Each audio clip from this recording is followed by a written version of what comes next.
ओम शांति। 1/12/2022 की महावाक्य। मीठे बच्चे, योगेश्वर बाप आए हैं तुम्हें राजयोग सिखलाने। इस योग से ही तुम विक्रमाजीत बन भविष्य में विश्व महाराजा महारानी बनते हो। प्रश्न: विकर्मों से बचने के लिए कौन सी प्रतिज्ञा याद रखो? ये उत्तर: मेरा तो एक शिव बाबा, दूसरा ना कोई।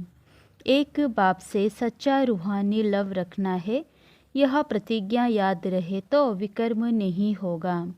माया देह अभिमान में लाकर उल्टा कर्म कराती है। बाबा उस्ताद है, उसे याद कर माया से पूरी युद्ध करो तो हार नहीं हो सकती। दूसरा प्रश्न: अपने बच्चों प्रति बाप की कौन सी आश है? उत्तर: जैसे लौकिक बाप चाहते हैं मैं बच्चों को ऊंच पढ़ाऊं, बेहद का बाप भी कहते हैं मैं अपने बच्चों को स्वर्ग की परी बना दूं। बच्चे सिर्फ मेरी श्रीमत पर चले तो श्रेष्ठ बन जाएं। उत्तर: तकदीर जगाकर आई हूँ। ओम शांति।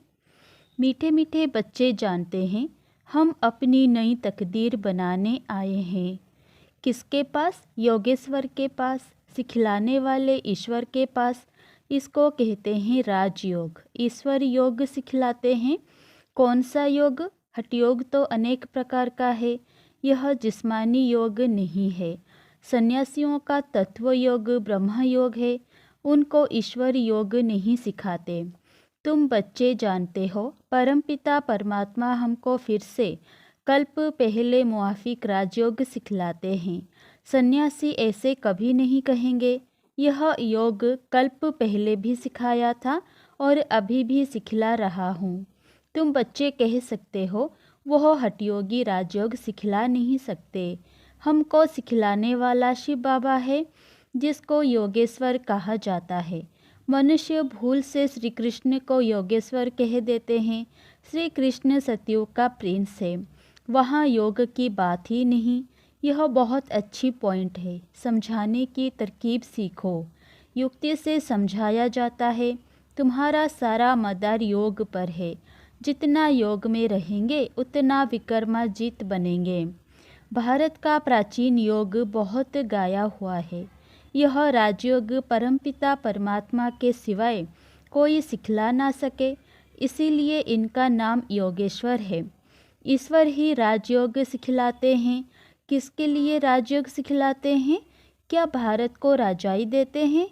नहीं, सिर्फ भारत की बात नहीं, तुम बच्चों को सारे विश्व का मालिक बनाने के लिए राजयोग सिखलाते हैं। यह एम ऑब्जेक्टिव क्लियर है। भल राजाई कोई टुकड़े पर करेंगे, विश्व में तो नहीं करेंगे, परंतु कहने में आता है विश्व का मालिक। तुम बच्चे जानते हो नई दुनिया के लिए हम तकदीर बनाकर आए हैं। सारे विश्व नई बन जाती है। कैपिटल भारत है। तुम्हारे नए विश्व में भी कैपिटल दिल्ली होगी। उनका नाम गाया हुआ है परिस्तान। तुम हो ज्ञान परियां। ज्ञान सागर में गोता खाकर मनुष्य से बदल स्वर्ग की परियां बन जाते हो। यह मान सरोवर है ना, कहते हैं वहाँ स्नान करने से मनुष्य परी बन जाते हैं। तुम यहाँ आए हो स्वर्ग की परियां बनने के लिए। तुम बादशाही लेते हो, तुम्हारे पास जेवर आदि ढेर होंगे। तुम कहेंगे हम राजयोग सीखते हैं जिससे हम भविष्य में महाराजा महारानी बनेंगे, परंतु अगर श्रीमत पर अच्छी रीति चलेंगे तो। ऐसे मत समझना कि प्रजा में जाने वाले को परी कहेंगे, नहीं। श्रीमत पर देवी गुण धारण करने हैं। लौकिक बाप का बच्चों में मोह होता है तो कहते हैं बच्चों को ऊंच पढ़ाऊं। यह बाप भी कहते हैं इन्हों को एकदम स्वर्ग की परी बना दूं। श्रीमत पर जितना चलेंगे उतना श्रेष्ठ बनेंगे। कोई भी तकलीफ नहीं है।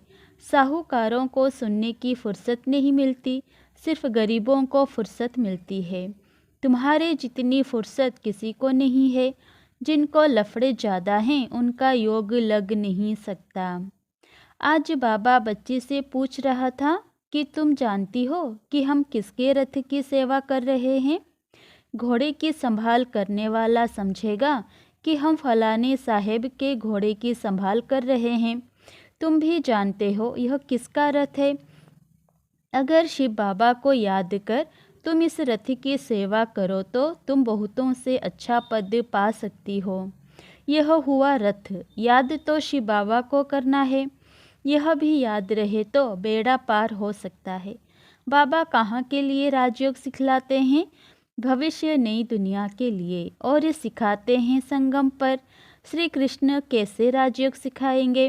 वह तो सतयोगी राजाई में था, परंतु वह राजाई किसने स्थापन की? बाप ने। प्राचीन देवी देवताओं को ऐसा किसने बनाया? किसने राजयोग सिखाया? वह श्री कृष्ण का नाम लेते हैं। बाप कहते हैं, मैं तुम बच्चों को अभी सिखला रहा हूँ। तुम तकदीर जगा कर आए हो भविष्य नई दुनिया में ऊंच पद पाने के लिए। बाप कहते हैं, मुझे याद करो तो पवित्र दुनिया का मालिक बनो, और कोई उपाय नहीं।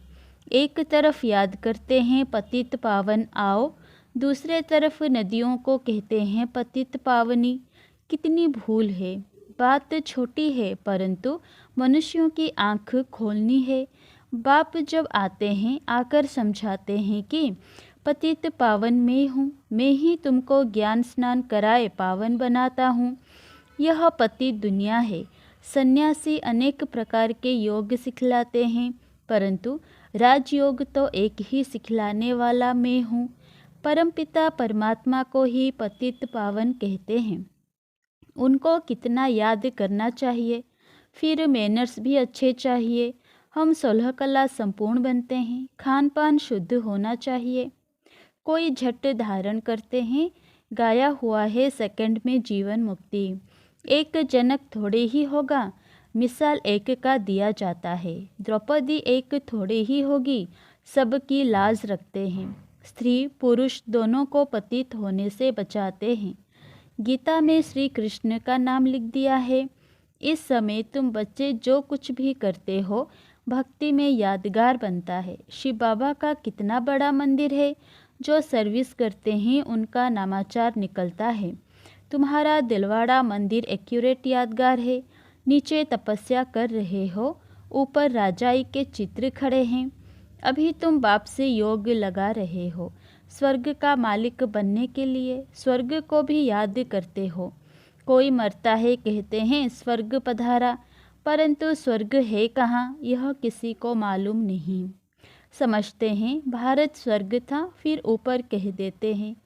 बाप समझाते हैं सेकंड में जीवन मुक्ति गाई हुई है, फिर भी कहते हैं ज्ञान का सागर है। जंगल को कलम बनाओ, सागर को स्याही बनाओ तो भी खुटता नहीं, पिछाड़ी तक चलेगा।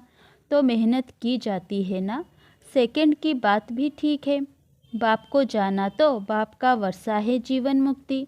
साथ साथ यह समझाया जाता है तो चक्र कैसे फिरता है, धर्म कैसे स्थापन होते हैं। कितनी बातें हैं समझाने की। साथ में बाबा को याद करो, परशे को याद करो। तुम याद करते हो, निश्चय भी करते हो हम विश्व की बादशाही ले रहे हैं, फिर क्यों भूल जाते हो। बाबा कहते हैं जितना याद करेंगे उतने विकर्म विनाश होंगे। इसमें टाइम लगता है। जब तक कर्मातीत अवस्था हो जाए, कर्मातीत अवस्था हो गई फिर तो तुम यहाँ रह नहीं सकते हो। बच्चों को वर्षों से समझाते रहते हैं। बात है बिल्कुल सहज। अल्फ और बे चक्र का राज भी बाबा समझाते हैं। बुद्धि में पूरा राज आता है तो फिर औरों को भी समझाना पड़ता है। सारा झाड़ बुद्धि में आ जाता है। बाप से सहज ते सहज वर्षा लेना है। कहते हैं बाबा योग नहीं लगता, माया विकर्म करा देती है। बाप समझाते हैं बच्चे अगर विकर्म कर लिया फिर तो बहुत पुरुषार्थ करना पड़ेगा। माया देह अभिमान में लाकर उल्टा काम करा लेती है। बाप कहते बच्चे मेरा बनकर कोई भी विकर्म नहीं करो। तुमने प्रतिज्ञा की है मेरा तो एक शिव बाबा, दूसरा ना कोई। जैसे कन्या की जब सगाई होती है तो पति के साथ कितना लव हो जाता है, तो बेहद के बाप से कितना लव होना चाहिए। तुम्हारा कितना गुप्त लव है। वो है जिस्मानी, यह है रूहानी। उनकी प्रैक्टिस पड़ गई है, यह तुम घड़ी घड़ी भूल जाते हो क्योंकि नई बात है। अपने को आत्मा समझ बाप को याद करना है। तुम हो खुदाई खिदमतगार, तुम हो रूहानी सेवाधारी। तुम लड़ाई के मैदान में खड़े हो, बाबा उस्ताद भी खड़ा है। कहते हैं माया के साथ पूरी युद्ध करो, जो यह 5 विकार प्रवेश ही ना करे। लिखते हैं बाबा यह भूत आ गया, बाबा कहते हैं इन भूतों को भगाते रहो, यह तो अंत तक आएंगे और ही ज़ोर से तूफान आएंगे। अज्ञान में भी कभी नहीं आए होंगे, वह भी आएंगे। तुम कहेंगे वानप्रस्थ में थे, कभी ख्याल भी नहीं आता था। ज्ञान में आने से काम का नशा आ गया, स्वप्न भी आते रहते हैं। यह क्या? यह वंडरफुल ज्ञान है। कोई मूंझ कर छोड़ भी जाते हैं। बाबा बता देता है तूफान बहुत आएंगे, जितना पहलवान बनेंगे माया बहुत पिछाड़ेगी। इसीलिए महावीर बन स्थैर्य रहना है, बाबा की याद में रहना है, कर्म में नहीं आना है। कर्म में आने से विकर्म बन जाता है। बहुत पुरुषार्थ करना है, खराब आदतें निकालनी है। अविनाशी सर्जन जानते हैं, यह बाबा भी जानते हैं। माया के अनेक प्रकार के विघ्न पड़ते हैं, यहाँ बहुत शुद्ध बनना है। चाहते हो हम सूर्यवंशी बने तो लायक बनना पड़े। यह है राजयोग, प्रजायोग नहीं है, तो पुरुषार्थ कर राजाई लेनी चाहिए। तुम युक्ति से गुप्त रीति से कहाँ भी जा सकते हो। बोलो हमको बताओ, हम किसकी याद करें जो हम दुख से छूट जाएं। भल कहते हैं भारत का प्राचीन योग, वह क्या है? आप हमको राजयोग सिखला सकते हो जो हम राजा बने। ऐसी ऐसी बातें करते ज्ञान में ले आना चाहिए। तुम ऐसी पहलवानी दिखाओ जो एक ही बात से उनकी बुद्धि ढीली हो जाए। युक्ति वाले चाहिए। तब बाबा पूछते हैं इतने सर्विसेबल बने हो? बहुत संभाल रखनी पड़ती है। दुनिया इस समय बहुत गंदी है। यह भी एक कहानी है। द्रौपदी के पिछाड़ी किचक लगे, इसीलिए बाबा कहते हैं बहुत खबरदार रहना। मूल बात है राजयोग की। किसी को भी यह समझाओ कि राजयोग सिखलाया बाप ने, नाम डाला है बच्चे का। दूसरी यह बात सिद्ध करो कि गीता का भगवान शिव है, जिससे स्वर्ग का वर्षा मिलता है। समझाने की युक्ति चाहिए। तुम्हारी सर्विस है रूहानी, वह सोशल सर्विस भी जिस्मानी करते हैं। वह है जिस्मानी सोसाइटी, यह है रूहानी सोसाइटी। रूह को इंजेक्शन लगता है, तब कहते हैं ज्ञान अंजन सतगुरु दिया। अब आत्मा की ज्योत बुझी हुई है। मनुष्य जब मरते हैं तो दीवा जलाते हैं, समझते हैं आत्मा अंधेरे में जाएगी। बरोबर बेहद का अंधियारा है। आधा कल्प घृत नहीं पड़ा है, आत्मा की ज्योति बुझ गई है। अब ज्ञान का घृत पड़ने से रोशनी हो जाती है। अब बाप बच्चों को कहते हैं कि मामे कम याद करो। यह श्री कृष्ण तो नहीं कह सकते। हम आत्मा भाई भाई हैं, बाप से वर्षा ले रहे हैं। अच्छा, हम कितना समय याद में रहते हैं, यह चार्ट रखना अच्छा है। प्रैक्टिस करते करते फिर वह अवस्था पक्की हो जाएगी। यह उक्ति अच्छी है। सर्विस भी करते रहो, चार्ट भी रखो, फिर उन्नति को पाते रहेंगे। अच्छा, मीठे मीठे सिकिलधे बच्चों प्रति माता पिता बाप दादा का याद प्यार और गुड मॉर्निंग। रूहानी बाप की रूहानी बच्चों को नमस्ते। धारणा के लिए मुख्य सार, कोई भी भूत अंदर प्रवेश ना हो, इसकी संभाल रखनी है। कभी भी माया के तूफानों में मूंझना नहीं है, खराब आदतें निकाल देनी है। नंबर 2, याद का चार्ट रखना है। साथ साथ रूहानी सेवाधारी बन रूहों को ज्ञान का इंजेक्शन लगाना है। वरदान, कोई भी कार्य करते सदा दिल तख्त नशीन रहने वाले बेफिक्र बादशाह भव। जो सदा बाप दादा के दिल तख्त नशीन रहते हैं वे बेफिक्र बादशाह बन जाते हैं, क्योंकि इस तख्त की विशेषता है कि जो तख्त नशीन होगा वह सब बातों में बेफिक्र होगा। जैसे आजकल भी कोई कोई स्थान को विशेष कोई ना कोई नवीनता विशेषता मिली हुई है, तो दिल तख्त की विशेषता है कि फिक्र आ नहीं सकता।